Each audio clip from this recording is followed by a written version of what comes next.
ಏನೇನು ಮಾಡಿದ್ವಿ ಎಲ್ಲ ಕೂಡ ಒಂದು ಅಪ್ಡೇಟ್ ಕೊಡೋಣ ಅಂತ ಹೇಳಿ. ಅದಲ್ಲದೆ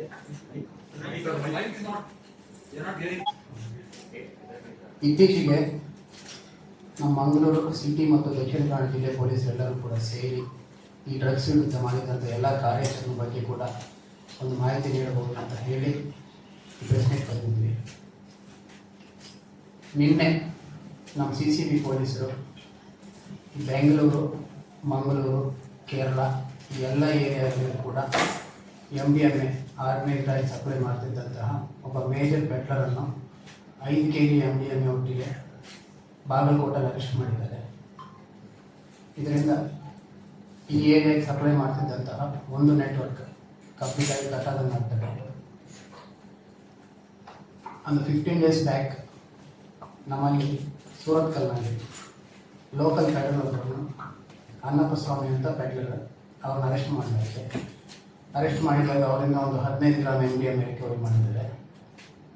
ಸೊ ಇವರೆಲ್ಲರಿಗೂ ಕೂಡ ಯಾರು ಸಪ್ಲೈ ಮಾಡ್ತಿದ್ದಾರೆ ಅಂತ ಹೇಳಿ ಫಾಲೋ ಅಪ್ ಮಾಡಿಕೊಂಡು ಚೆಕ್ ಮಾಡಿದಾಗ ಅಲ್ಫಾಲ್ ಅಂತೇಳಿ ಇವನು ಇಲ್ಲಿದ್ದಂಥ ಎಲ್ಲ ಲೋಕಲ್ ಪೆಟ್ಲರ್ಸ್ಗೂ ಕೂಡ ಡ್ರಗ್ಸ್ ಸಪ್ಲೈ ಮಾಡ್ತಿದ್ದಾರೆ ಅಂತ ಗೊತ್ತಾಗಿ ಅವ್ರನ್ನ ಫಾಲೋ ಮಾಡಿಕೊಂಡು ಡೆಲ್ಲಿಯಿಂದ ಒಂದು 5 kg ಖರೀದಿ ಮಾಡಿಕೊಂಡು ಬರ್ತಾ ಇರುವಾಗ ಅವ್ರನ್ನ ಬಾಗಲಕೋಟೆಯಲ್ಲಿ ಅರೆಸ್ಟ್ ಮಾಡಲಾಗಿದೆ. ಸೊ ಇದೇ ಕೆಲಸವನ್ನು ಕಂಟಿನ್ಯೂ ಮಾಡ್ತಾ ಇದ್ದಾರೆ. ಇನ್ವೆಸ್ಟಿಗೇಷನ್ ಕೂಡ ನಡೀತಾ ಇದೆ. ಇವತ್ತು ಅವ್ರನ್ನ ಅರೆಸ್ಟ್ ಮಾಡಿ ಕೋರ್ಟಲ್ಲಿ ಪ್ರೊಡ್ಯೂಸ್ ಮಾಡಲಾಗುವುದು. ಅದೇ ರೀತಿಯಲ್ಲಿ ಸಪ್ಲೈ ಬಿಟ್ಟು ಈ ಸಪ್ಲೈ ಸೈಡ್ ನೋಡಿದರೆ ಯಾರ್ಯಾರು ಪೆಡ್ಲರ್ಸ್ ಇದ್ದಾರೆ ಇವರ ವಿರುದ್ಧ ಮಾಡಿದಂಥ ಆ್ಯಕ್ಷನ್ಸಲ್ಲಿ ಈವರೆಗೆ ಒಟ್ಟು 84 ಕೇಸ್ ಮಾಡಿ 145 ಜನರನ್ನು ಅರೆಸ್ಟ್ ಮಾಡಲಾಗಿದೆ. ಅದು ಬಿಟ್ಟು ಈ ಕನ್ಸೂಮರ್ಸ್ ಮೇಲೆ ಕೂಡ ಸುಮಾರು ಒಂದು 600 ಜನರ ಮೇಲೆ ಕೇಸ್ ಮಾಡಲಾಗಿದೆ. ಈಗಲೂ ಕೂಡ ನಾವು ಅರೆಸ್ಟ್ ಮಾಡಿದಂಥ ಎಲ್ಲ ಪೆಡ್ಲರ್ಸಲ್ಲಿ 100 ಜನ ಇನ್ನೂ ಜುಡಿಷಿಯಲ್ ಕಸ್ಟಡಿಯಲ್ಲೇ ಇದ್ದಾರೆ. ನೆಕ್ಸ್ಟ್ ಈ ಡಿಮ್ಯಾಂಡ್ ಸೈಡ್ ನಾವು ನೋಡ್ತಾ ಇರೋದು ಎಸ್ಪೆಷಲಿ ಕಾಲೇಜ್ ಸ್ಟೂಡೆಂಟ್ಸ್. ಸೊ ಇವರಲ್ಲಿ ಡಿಮ್ಯಾಂಡ್ ಕಡಿಮೆ ಮಾಡಲಿಕ್ಕೆ ಒಂದು ಅವೇರ್ನೆಸ್ಸು ಮತ್ತು ಎಲ್ಲ ಕಾಲೇಜಸ್ ಎಲ್ಲ ಡಿಪಾರ್ಟ್ಮೆಂಟ್ ಒಟ್ಟಿಗೆ ಸೇರಿ ಈ ವಾಲಂಟರಿ ಡ್ರಗ್ ಟೆಸ್ಟಿಂಗ್ ಸ್ಟಾರ್ಟ್ ಮಾಡಿದ್ದೀವಿ. ಸೊ ಕಳೆದ ವರ್ಷ ನಾವು ಸ್ಟಾರ್ಟ್ ಮಾಡಿದ್ದೇನೋ ಈ ವರ್ಷ ಹಾಗೆ ಕಂಟಿನ್ಯೂ ಮಾಡ್ತಾ ಇದ್ದೀವಿ. ಈ ವರ್ಷ ಒಟ್ಟು ಈವರೆಗೆ ಎಲ್ಲ ಕಾಲೇಜಸಲ್ಲಿ ಕೂಡ ಸುಮಾರು 1500 ಜನ ಸ್ಟೂಡೆಂಟ್ಸ್ಗೆ ಟೆಸ್ಟ್ ಮಾಡಿದ್ದಾರೆ. ಅದೇ ರೀತಿ ನಮ್ಮ ಪೊಲೀಸರು ಕೂಡ ಬೇರೆ ಬೇರೆ ಕಡೆಗಳಲ್ಲಿ ಸರ್ಪ್ರೈಸ್ ಆಗಿ ಒಂದು 1000 ಜನ ಸ್ಟೂಡೆಂಟ್ಸ್ಗೆ ಟೆಸ್ಟ್ ಮಾಡಿದ್ದಾರೆ. ಒಟ್ಟು ಪೊಲೀಸರು ಟೆಸ್ಟ್ ಮಾಡಿದಾಗ ಒಂದು 50 ಸ್ಟೂಡೆಂಟ್ಸ್ ಪಾಸಿಟಿವ್ ಬಂದಿದ್ದಾರೆ. ಅದೇ ರೀತಿಯಲ್ಲಿ ಕಾಲೇಜ್ ಟೆಸ್ಟ್ ಮಾಡಿದಾಗ ಕೂಡ 8 ಜನ ಪಾಸಿಟಿವ್ ಬಂದಿದ್ದಾರೆ. ಎಲ್ಲರಿಗೂ ಕೂಡ ಕೌನ್ಸಿಲಿಂಗ್ ನೀಡಲಾಗಿ ಎಲ್ಲೆಲ್ಲಿ ರಿಹ್ಯಾಬಿಲಿಟೇಷನ್ ಬೇಕು ಇವರೆಲ್ಲರಿಗೆ ರಿಹ್ಯಾಬಿಲಿಟೇಷನ್ ಕೂಡ ನೀಡಲಾಗ್ತಾ ಇದೆ. ಸೊ ಎಲ್ಲ ಕಾಲೇಜಿನವರು ಕೂಡ ರೆಸ್ಪಾನ್ಸಿಬಿಲಿಟಿ ತಗೊಂಡು ಪ್ರತಿ ಕಡೆ ಕೂಡ ಆ್ಯಂಟಿ ಡ್ರಗ್ ಕಮಿಟಿ ಸ್ಟಾರ್ಟ್ ಮಾಡಿದ್ದಾರೆ. ಮಾಡುವಂಥ ಕೆಲಸ ಎಲ್ಲವೂ ಕೂಡ ಕೋಆರ್ಡಿನೇಟೆಡ್ ಆಗಿ ಪ್ಲಾನ್ ಪ್ರಕಾರ ನಡೀತಾ ಇದೆ. ಇದೇ ರೀತಿ ಒಂದು 5 to 6 months ನಾವು ಕಂಟಿನ್ಯೂ ಮಾಡಿದರೆ we can tell that confidently almost nil ಆಗ್ತದೆ ಅಂತ ಹೇಳ್ಬೋದು. ನೆಕ್ಸ್ಟ್ SP ಅವರು ಮಾತಾಡ್ತಾರೆ. ಪೊಲೀಸ್ ಕಮಿಷನರ್ ಸರ್ ಹೇಳಿದಂಗೆ ನಾವು ಕೋಆರ್ಡಿನೇಟ್ ಮಾಡಿಕೊಂಡು ಹಲವು ಕಡೆ ರೇಡಿಗಳನ್ನು ಮಾಡಿದ್ದೀವಿ. ದಕ್ಷಿಣ ಕನ್ನಡ ಜಿಲ್ಲಾ ವ್ಯಾಪ್ತಿನಲ್ಲಿಯೂ ಕೂಡ ಕಳೆದ 5 ವರ್ಷಗಳಿಗಿಂತ ಸೇರಿ ನೋಡಿದರೆ ಅದಕ್ಕಿಂತ ಜಾಸ್ತಿ ಕ್ವಾಂಟಿಟಿ ಡ್ರಗ್ಸ್ ಅನ್ನು ರೆಕವರ್ ಮಾಡಿದ್ದೀವಿ. ಯಾರ್ಯಾರು ಮೇನ್ ಪೆಡ್ಲರ್ಸ್ ಇದ್ದಾರೋ ಅವ್ರ ಮೇಲೆ ಲಿಸ್ಟ್ ಮಾಡಿ ಕ್ರಮ ತಗೊಂಡಿದ್ದೀವಿ. PS ಕಾಯ್ದೆ ಅಡಿ 3 ಜನರನ್ನು ಪ್ರಿವೆಂಟಿವ್ ಆಗಿ ಡಿಟೈನ್ ಮಾಡಿದ್ವಿ. ಯಾರ್ಯಾರು ರೆಗ್ಯುಲರ್ ಪೆಡ್ಲರ್ಸ್ ಇದ್ದಾರೋ ಅವರನ್ನು ಪ್ರಿವೆಂಟಿವ್ ಡಿಟೆನ್ಷನ್ ಮಾಡಿ ಜುಡಿಷಿಯಲ್ ಕಸ್ಟಡಿಗೆ ಕಳಿಸಿದ್ವಿ. ಸೊ ಇದು ರಿಲೇಟೆಡ್ ಆಗಿ ರಾಜ್ಯ ಮಟ್ಟದಲ್ಲಿ ಸ್ಪೆಷಲ್ ಆಗಿ ಒಂದು ಕ್ಯಾಂಪೇನ್ ಮಾಡಬೇಕು ಎಂದು ಅವರು ನಿರ್ದೇಶನ ಕೊಟ್ಟಿದ್ದಾರೆ. ಅದು ಆಪರೇಷನ್ ರೈಸ್ ಮತ್ತೆ ಬೇಡ ಬ್ರೋ ಎಂದು ಒಂದು ಕ್ಯಾಂಪೇನ್ ಮಾಡಬೇಕು ಎಂದು ಈ ನಿಟ್ಟಿನಲ್ಲಿ ಒಂದು ಜಾಯಿಂಟ್ ಪ್ರೆಸ್ ಮೀಟ್ ಅನ್ನು ಮಾಡಲಾಗ್ತಾ ಇದೆ. ಸೊ ಈಗಿನ ಮತ್ತೇನು ನಮ್ಮ ದಕ್ಷಿಣ ಕನ್ನಡ ಜಿಲ್ಲೆ ಮತ್ತು ಕಮಿಷನರೇಟ್ ವ್ಯಾಪ್ತಿನಲ್ಲಿ ಈ ಡ್ರಗ್ಸ್ ವಿರುದ್ಧ ಕೋಆರ್ಡಿನೇಟೆಡ್ ಎಫರ್ಟ್ಸ್ ಮುಂದುವರಿಸಬೇಕಾಗಿದೆ. ಅದನ್ನು ಮುಂದುವರಿಸಿ ಆದರೆ ಒಂದು ನಾವೇನು QR ಕೋಡಲ್ಲಿ ಕಂಪ್ಲೇಂಟ್ ತಗೊಂಡು ಕೆಲಸ ಮಾಡೋದು ಸ್ಟಾರ್ಟ್ ಮಾಡಿದ್ದೀವಿ. ಆದ್ದರಿಂದ ಬಹಳಷ್ಟು ಜನ ಬೆಲ್ಲರ್ಸ್ ಬಗ್ಗೆ ನಿಮಗೆ ಮಾಹಿತಿ ಬರ್ತಾ ಇದೆ. ಅದರಿಂದ ಎಲ್ಲರೂ ಕೂಡ ಎಲ್ಲಿ ಏನೇ ಇದ್ದರೂ ಕೂಡ QR ಕೋಡನ್ನು ಬಳಸ್ಕೊಂಡು ಕಂಪ್ಲೇಂಟ್ ನೀಡಿ. ಅದು ನೀಡಿದಾಗ ನಾವು ಪ್ರತಿ ವಾರ ಕೂತ್ಕೊಂಡು ಪ್ರತಿ ಕಂಪ್ಲೇಂಟ್ ನೋಡಿ ಪ್ರತಿ ಕಂಪ್ಲೇಂಟ್ ಮೇಲೆ ಕೂಡ ಆ್ಯಕ್ಷನ್ ತಗೊಳ್ತೀವಿ. ಮೆಜಾರಿಟಿ ನಾವು ಮಾಡಿದಂಥ ಕೇಸಸಲ್ಲಿ ಬಹಳಷ್ಟು QR ಕೋಡ್ ಆಧಾರದ ಮೇಲೆ ಎಷ್ಟೋ ಜನ ಟ್ರೇಡರ್ಸ್ ಅರೆಸ್ಟ್ ಮಾಡಿದ್ವಿ. ಆದ್ದರಿಂದ QR ಕೋಡನ್ನು ಬಳಸಿ ಎಲ್ಲಾದರೂ ನಿಮ್ಮ ಗಮನದಲ್ಲಿ ಇಂಥದ್ದು ತಪ್ಪು ನಡೀತಾ ಇದ್ದರೆ ಇದರ ಬಗ್ಗೆ ಕಂಪ್ಲೇಂಟ್ ನೀಡಬೇಕಂತ ಕೊಡ್ತೀವಿ. Out of that from 20% result in cases. ಈಗ ಲೋಕಲ್ ಕನ್ಸ್ಯೂಮರ್ ಇದ್ದರೆ ಕನ್ಸ್ಯೂಮರಿಂದ ಪೆಡ್ಲರ್ ಯಾರು ಅಂತ ತಿಳ್ಕೊಂಡು ಅದನ್ನ ಅರೆಸ್ಟ್ ಮಾಡ್ತೀವಿ. ಇಲ್ಲ ಪೆಡ್ಲರ್ ಇದ್ದರೆ ಪೆಡ್ಲರ್ ನಾವು ಇಟ್ಕೊಳ್ತೀವಿ, ಅವ್ರಿಗೆ ಯಾರು ಸಪ್ಲೈ ಮಾಡ್ತಿದ್ದಾರೆ ಅಂತ ನೆಟ್ವರ್ಕ್ ಕೂಡ ಗೊತ್ತಾಗುತ್ತೆ. ಹೇಳಿ ನಮ್ಮ ಹತ್ರ ಬರುವಂಥದ್ದು ಆಲ್ಮೋಸ್ಟ್ ನಮ್ಮ CCB ಅವರ ಜಾಗ ತನಕ ಹೋಗಿದ್ದಾರೆ, ಆರೋಪಿಗೆ ಹಿಡ್ಕೊಂಡು ಬಂದಿದ್ದಾರೆ. ಬಟ್ ಆದರೆ ಬೈ ದ ಟೈಮ್ ಅವರು ಕ್ಲೀನ್ ಮಾಡ್ಕೊಂಡು ಅಲ್ಲಿಂದ ಹೋಗ್ಬಿಟ್ಟಿದ್ದಾರೆ. ಆರೋಪಿ ಜೈಲಲ್ಲಿದ್ದಾನೆ, ಈಗಲೂ ಕೂಡ ನೈಜೀರಿಯನ್ಸ್ ಇದ್ದಾರೆ. So they know where it was done, ಯಾವ ಸಿಟಿ ಇಲ್ಲಿ ಕಾಸನಲ್ಲಿ ನಡೀತಾ ಇದೆ ಅಂತ ಹೇಳಿ ನಾರ್ತ್ ಇಂಡಿಯಾದಲ್ಲಿ ಆ ಜಾಗಕ್ಕೆ ಹೋಗಿದ್ದಾರೆ. ಬಟ್ ಏನಂದರೆ ಹೋಗುವಷ್ಟೊತ್ತಿಗೆ ಅವರು ಎಸ್ಪೈರ್ ಆಗ್ತಾರಲ್ಲ, ಬಟ್ ಸಂಬಂಧ ಅರೆಸ್ಟೆಡ್ ಕರ್ಕೊಂಡು ಬಂದಿದ್ದಾರೆ. 102 ಕೇಸ್. ಫಸ್ಟ್ ಒಂದು 6 kg ಸಿಕ್ಕಿರ್ತದೆ, ಆಮೇಲೆ 34 kg ಸಿಕ್ಕಿದೆ. ಅವ್ರಿಗೆ ಅನ್ಫಾರ್ಚುನೇಟ್ಲಿ ಬೇಲ್ ಸಿಗುತ್ತೆ ಕೋರ್ಟಿಂದ. ಬೇಲ್ ಸಿಕ್ಕಿದ್ದಾಗ ಕೋರ್ಟ್ ಮತ್ತೆ ಅದೇ ಸಪ್ಲೈ ಮಾಡ್ತಾ ಇದ್ದಾರೆ. ಸೊ ಮತ್ತೆ ಮಾಡಿದಾಗ ಏನಾಯಿತು, ಹೋದ ವರ್ಷ ಮತ್ತಿನ್ನೊಂದು ಕೇಸ್ ಆಯಿತು, 4 kg ಸಪ್ಲೈ ಮಾಡಿದಂಥದ್ದು. ಸೊ ಅದು ತೊಗೊಂಡು ಆ ಗ್ರೂಪ್ ತೊಗೊಂಡು ಅಲ್ಲಿ ಫಾಲೋಅಪ್ ಮಾಡ್ಕೊಂಡು ಹೋಗಿದ್ದಾಗ ಅವರು ಡೆಲ್ಲಿ ಔಟ್ಸ್ಕಟ್ಸಲ್ಲಿ ಅವ್ರನ್ನ ಅರೆಸ್ಟ್ ಮಾಡ್ತಾರೆ. ಮತ್ತು ಅವ್ರ ಮೂವ್ಮೆಂಟ್ ಅದು ಪ್ಯಾಟರ್ನ್ಸ್ ಎಲ್ಲ ನೋಡಿಕೊಂಡು ಏನೇನು ಆಗ್ತಾಯಿದೆ ಅಂತ ಸ್ಟಡಿ ಮಾಡಿದ್ವಿ. ಅದು ಕಂಟಿನ್ಯೂ ಆಗ್ತಾ ಇರ್ತದೆ.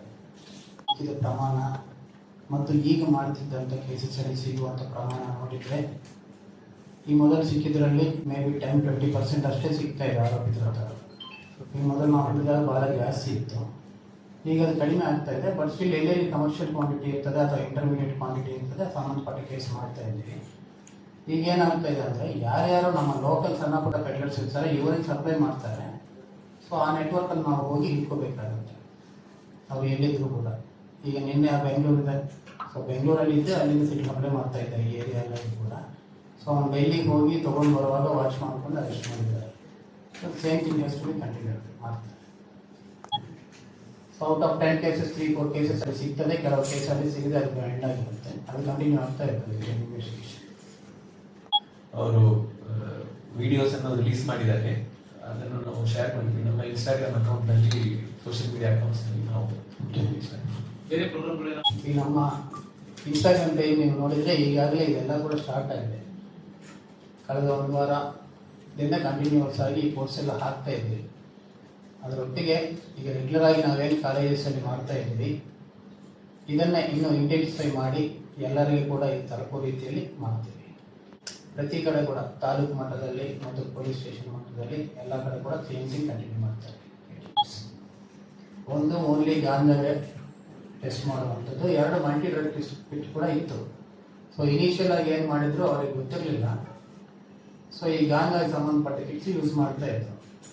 ಸೊ ಆಮೇಲೆ ಕೆಲವರು ಗೊತ್ತಾಗಿದೆ ಅವರಿಗೆ ಬೇರೆ ಹೈ ಎಂಡ್ ಡ್ರಗ್ಸ್ ಕೂಡ ಯೂಸ್ ಮಾಡ್ತಿದ್ದಾರೆ, ಇದರಲ್ಲಿ ಪಾಸಿಟಿವ್ ಬರ್ತಾ ಇಲ್ಲ ಅಂತ ಹೇಳಿ. ಸೊ ಈಗ ಮಾಡ್ತಿರುವಂಥ ಎಲ್ಲ ಟೆಸ್ಟ್ಸು ಕೂಡ ಈ ಹೈ ಎಂಡ್ ಕಿಟ್ಸೇ ಯೂಸ್ ಮಾಡ್ತಾ ಇದ್ದಾರೆ. ಕಿಟ್ಸ್ ಎಲ್ಲ ಇದ್ದಾವೆ, ಸೊ ಅದನ್ನು ಕೂಡ ಬಳಸ್ತಾ ಇದ್ವಿ. ಚೆಕ್ ಮಾಡಿದ್ರೆ ಇಲ್ಲ ಡಿಪೆಂಡಿಂಗ್ ಆನ್ ಸಬ್ಸ್ಟೆನ್ಸ್ ನಮಗೊಂದು ಕಿಟ್ಸ್ ಕೊಟ್ಟಿದ್ದಾರೆ. ವ್ಯಾನ್ ಕೇಳ್ತಾರೆ ಅವ್ರ ಹತ್ರ ಒಂದು ವ್ಯಾನ್, ಡಿಸ್ಟ್ರಿಕ್ಟ್ ಒಂದು ವ್ಯಾನ್, ಸಿಟಿಗೆ ಒಂದು ವ್ಯಾನ್, 2 ವ್ಯಾನ್ ಇರ್ತಾರೆ. Six we can purchase. It is around 500 per year. Basically, forensic, mobile forensics. So ಟೀಮ್ಗೆ ಎಂದು ಕೊಟ್ಟಿರುವ ವೆಹಿಕಲ್ ನಲ್ಲಿ 50-50 ಕಿಟ್ಸ್ ಇದೆ. ಎಲ್ಲ ವೆಹಿಕಲ್ಸ್ ಎಲ್ಲ ಡಿಸ್ಟ್ರಿಕ್ಟ್ಗೆ ಕಮಿಷನರೇಟ್ಗೆ ಸೆಪರೇಟ್ ಆಗಿ ಹೋಗಿದ್ದಾರೆ.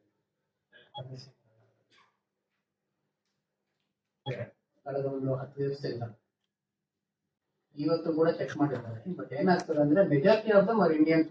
ಎಲ್ಲಿ ಬಾಂಗ್ಲಾದೇಶಿಗಳು ಸಿಕ್ಕಿದ್ದಾರೆ ಅಲ್ಲಿ ಅರೆಸ್ಟ್ ಮಾಡ್ತಾ ಇದ್ವಿ, ಅದೇ ಡಿಟೈನ್ ಮಾಡ್ತಾ ಇದ್ವಿ.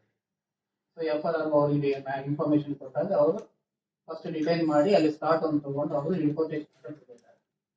ಸೊ ಈ ಪ್ರಕ್ರಿಯೆ ನಡೀತಾ ಇದೆ. ಇಲ್ಲಿ ಅವರು ಸಿಗ್ತಾರ ಇಂಡಿಯನ್, ಸೊ ಅದಕ್ಕೆ ವಾಪಸ್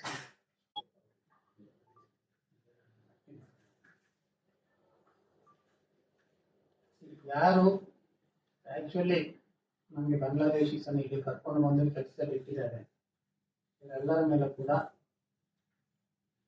ಹ್ಯೂಮನ್ ಟ್ರಾಫಿಕಿಂಗ್ ಕೇಸ್ ಮಾಡಿ ಅರೆಸ್ಟ್ ಮಾಡಿದ್ವಿ. That is human trafficking. ಅದರಿಂದ ಏನಾಗಿದೆ, ಕೆಲವು ಕಡೆ ಅವ್ರು ವಾಪಸ್ ಓಡೋಗಿದ್ದಾರೆ ಅಂತ ಇನ್ಫಾರ್ಮೇಶನ್ ಬಂದಿದೆ. ಟೆಸ್ಟ್ ಮಾಡಕ್ ಹೋಗಿದ್ದಾರೆ, ನಮ್ಮವ್ರು ಚೆಕ್ ಮಾಡಕ್ ಹೋಗಿದ್ದಾಗ ಅವ್ರು ಓಡೋಗಿದ್ದಾರೆ ಅಂತ ಮಾಹಿತಿ ಆದ್ರೂ ಕೂಡ ಟ್ರೈ ಮಾಡ್ತಾ ಇದ್ದಾರೆ, ಎಲ್ಲೆಲ್ಲಿದ್ದಾರೆ ಅವ್ರಿಗೆ. ಅದರಲ್ಲಿ ಕೆಲವರು ಅವರು ಕೂಡ ಇದ್ದಾರೆ. ಅವನ ಕರ್ಕೊಂಡು ಬಂದು ಈ ಪೊಲೀಸ್ ಕಸ್ಟಡಿ ತಗೊಂಡಿದ್ದಾನೆ, ಇಂಟ್ರಾಗೇಷನ್ ಮಾಡೋದು ಬೇರೆ ಎಲ್ಲೆಲ್ಲಿದ್ದಾರೆ ಅಂತ ಹೇಳಿ ಗೊತ್ತಾಗ್ತದೆ. ಸೊ ಅವ್ರು ಹೇಳಿದ ಒಂದೆರಡು ಜಾಗಗಳಲ್ಲಿ ಚೆಕ್ ಮಾಡಿದಾಗ ಆಲ್ರೆಡಿ ಅವ್ರು ಖಾಲಿ ಮಾಡ್ಕೊಂಡು ಹೋದಂಗೆ ಗೊತ್ತಾಯ್ತು. ಉಳಿಸಿ ಕಂಟಿನ್ಯೂ ಮಾಡ್ತಾ ಇದ್ದಾರೆ. ಸೊ ಅಲ್ಲಿ ಏನಾಗಿದೆ, assume that this people are then ಅಲ್ಲಿ ಎಸ್ಕೇಪ್ ಅಂತ ಅನ್ಕೊಳ್ತೀವಿ. ಈಗ ನಮ್ಗೆ ಯಾವ ಕ್ಲೂ ಇಲ್ಲದೆ ಇರೋದ್ರಿಂದ ಅವ್ರು ಎಲ್ಲಿರ್ತಾರೆ ಅಂತ ಗೊತ್ತಾಗುತ್ತೆ. ಸಿಟಿ ಅಂತ ಗೊತ್ತಿದ್ದವ್ರು ಗಮನಕ್ಕೆ ಹಾಕ್ತೀವಿ. ಆ ರೀತಿ ಆಗ್ಬೇಕಾದ್ರೆ ಇಲ್ಲಿ ಪ್ರತಿ ಅಂಗಡಿ ಅವ್ರಿಗೆ ಮಾಡ್ಬೇಕಾಗುತ್ತೆ. ಎಲ್ಲಿ ನಾಲೆಜ್ ಇರ್ತದೆ ಅಲ್ಲೇ ಅರೆಸ್ಟ್ ಮಾಡಿ ಕಳಿಸ್ತೀವಿ.